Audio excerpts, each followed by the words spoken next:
에서는. 그런데 이것이 말이죠. 2심에 가면은 놀랍게도 뒤집어집니다. 항소심에서 무죄가 떠요. 무죄. 대한민국이 오늘 이렇게 된 데는요. 그 재판이 가장 컸어요. 그 항소심 2심 재판. 이재명의 공직선거법 위반 그 사건은요.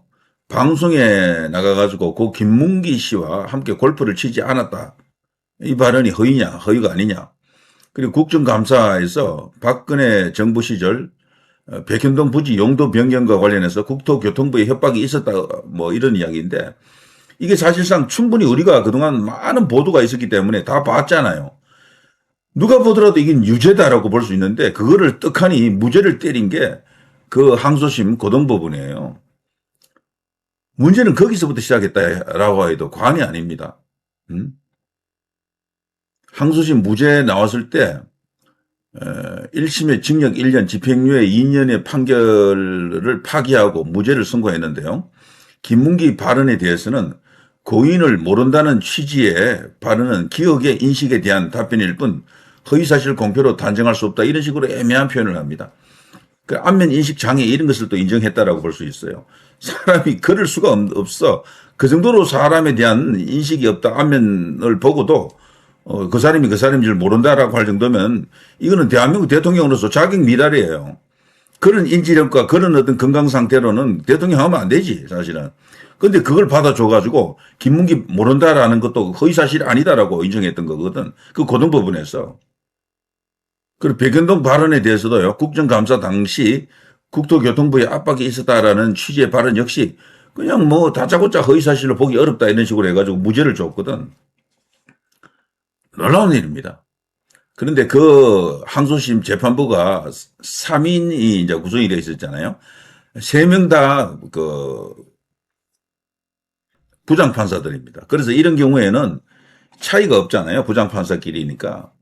대등 재판부라 합니다. 대등 재판부. 대등하다라는 거죠. 권한이. 그렇지만 주심이 있고 재판장이 있어요. 근데 놀랍게도 사법연수원 기수가 제일 앞선 판사가 주심도 아니고 재판장도 아니더라고요. 거기 나온 3명이 바로 최은정 부장판사, 이예슬 부장판사, 정재호 부장판사인데요.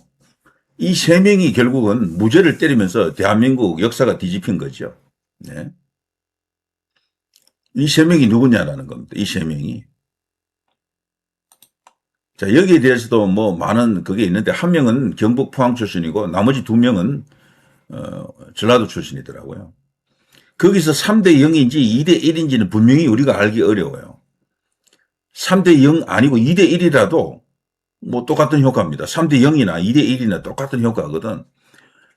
그래서 뭐 지역 성향이 어느 정도 이제 이게 반영이 됐다라고 하면은 2대 1이었을 수도 있겠다고 보지만 그렇지만 그건 우리가 알 수가 없어요. 일단 재판장을 맡았던 그 인물은요, 경북 포항에서 태어나 대구 송년여고를 졸업했다라고 합니다. 경북 포항에서 태어나 대구 송년여고 졸업, 한국외대 법학과를 졸업했고 1998년 사법시험 합격, 사법연수원 30기, 뭐 그 후에 수원지법, 서울중앙지법, 부산지법, 서울동부지법, 대법원 산하 사법정책연구원, 연구위원, 첫 부장 판사 생활은 2016년 대구지법, 뭐 서울고법에서 근무하는 것은 2017년 이후 두 번째 이렇게 나와 있죠. 이게 이제 최은정 부장판사라고요. 경북 포항 출신이고요. 재판장이고요. 그리고 두 번째 이예슬 고등법원 판사 사법연수원 31기입니다. 앞에 설명한 그 최은정은 30기고요. 1기 수차인데 이 이예슬 고등법원 판사는 전남 순천 출신, 서울 신목고와 고려대 법학과 졸업, 수원지법, 서울고법, 서울중앙지법, 서울남부지법 등을 거쳤다라고 하고요. 2014년 대법원 재판연구관으로 근무. 그리고 나머지 한 명은 정재호 고등법원 판사인데 56세, 나이도 제일 많아요. 다른 두 사람은 뭐 48세, 이예슬 뭐 등등입니다. 그리고 최은정은 53세, 그렇거든요.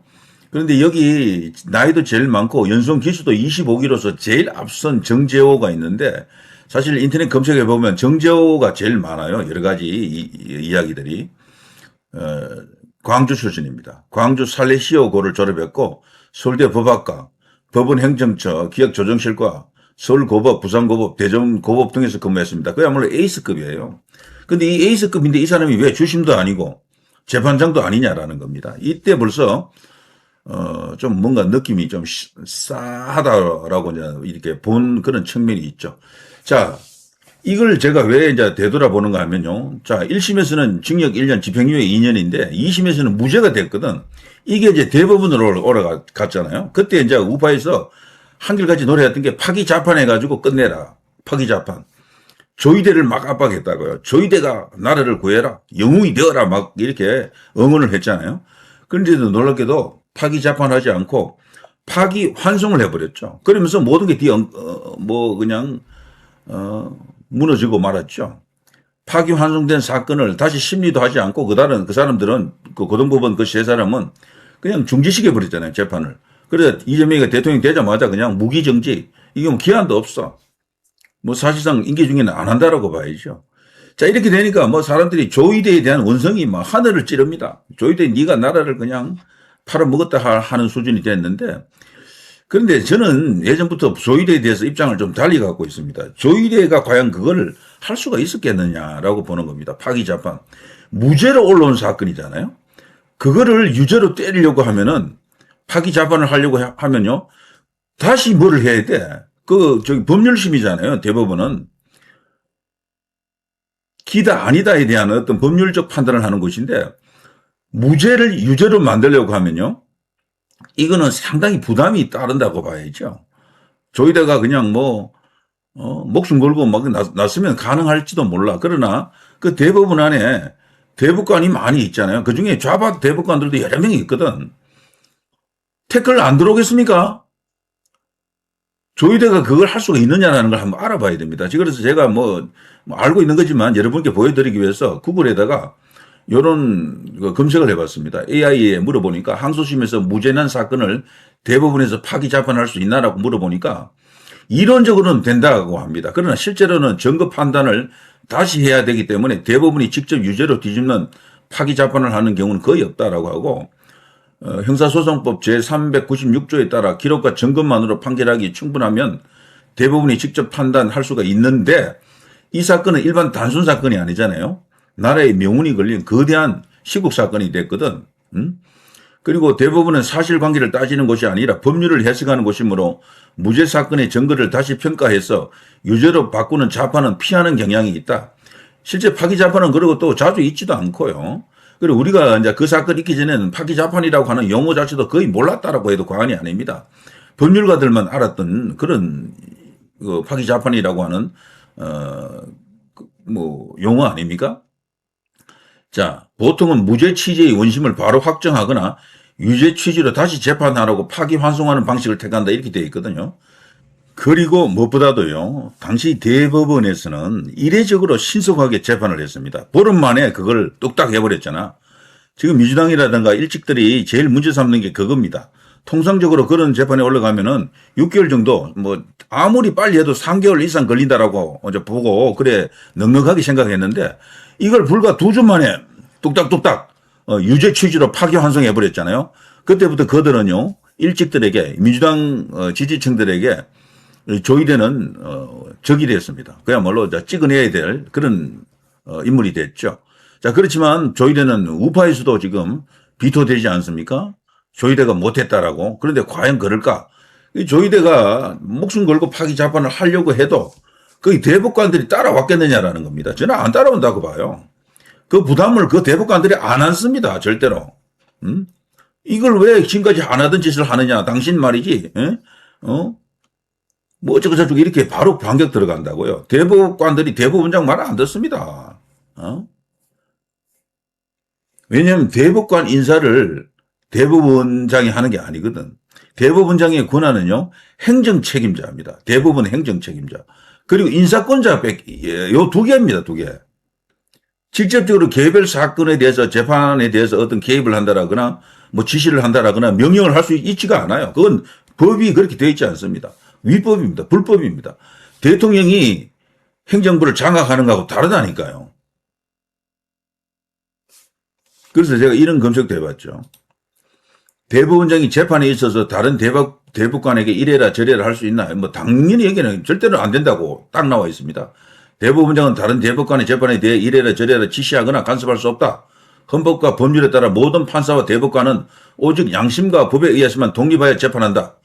이걸 어기게 되면 대법원장이 탄핵당한다라는 겁니다. 이거 자체가 벌써 불법이다라고 합니다. 헌법상 재판 독립의 원칙이 보장되고 있고 상하 관계가 아니다라는 겁니다. 대법관하고 대법원장은 상하 관계가 아니에요. 대법원장은 사법행정 사무의 최고 책임자지만 재판 업무에 있어서는 서로 다른 대법관들과 동등한 한 명의 재판관일 뿐이다. 지휘, 감독, 복종 관계가 아니다. 거기서요 다수 의견을 따르는 겁니다. 파기 자판을 하느냐, 파기 환송을 하느냐 이런 거는 거기 다수 의견으로 따라간다라는 겁니다. 그러니까 조이더가 그거를 일방적으로 결정을 못한다라는 걸 우리가 알아야 되는 거죠. 여기 대법원장의 권한과 한계 있죠. 전원 합의체 재판장. 대법원장은 대법관 전원의 3분의 2 이상으로 구성되는 전원 합의체에서 재판장을 맡는다. 하지만 이는 재판을 진행하는 사회적 절차적 역할일 뿐이고요. 다른 대법관의 법적 판단이나 결론을 강제하지 못한다. 사법행정권. 대법원장은 사법행정 및 인사 권한을 가진다. 그러나 이 행정권을 근거로 특정 재판의 방향이나 결론에 개입하는 것은 명백한 위법이자 직권남용이다. 그러니까 대법원장이 못하는 겁니다. 이런 일을. 그럼 일반 판사 하급심에 대해서도 어떤 간섭을 할 수가 있느냐? 지시를 할 수가 있느냐? 당연히 못합니다. 법관은 그런 그 지시를 받는 존재가 아닙니다. 이거 보면 완전히 재판 독립의 원칙으로 해가지고 헌법을 어기게 된다. 그렇게 되면은 못한다라고 딱 되어 있습니다. 그렇게 못한다. 대한민국 헌법 제103조는 법관은 헌법과 법률에 의하여 그 양심에 따라 독립하여 심판한다.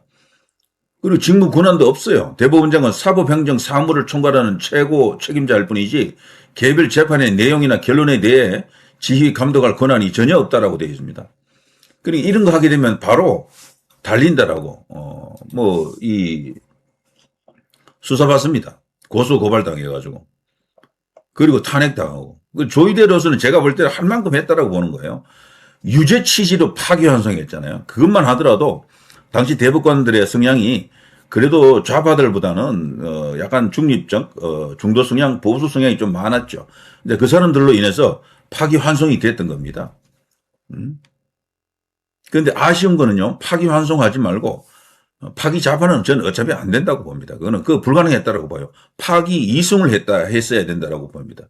거기 3명, 항소심 재판부 3명, 그 사람들은 무죄 줬잖아, 무죄 준 재판에다가 대부분이 이제 그 군안으로서 어떤 이 상급 기관으로서 일종의 군의가 되겠죠. 그걸로 다시 유죄 취지로 재판하라고 명령한 건데요.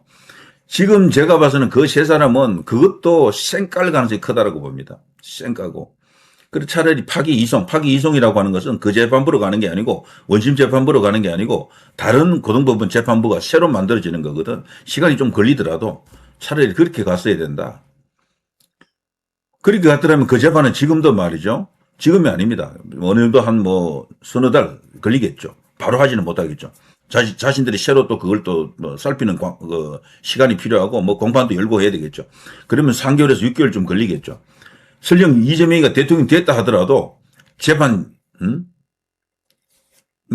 중지되지 않았겠죠. 그러면은 지금쯤 당선 무효가 확정됐을 수도 있습니다. 다시 그것이 대법원으로 올라가가지고 땅땅땅 파기 이송된 그 사건이 유죄가 나왔을 경우에는 그걸 확정 판결을 딱 해주면 이재명은 100만 원 이상만 나오면 아웃이니까 그냥 대통령 됐더라도 너 내려와.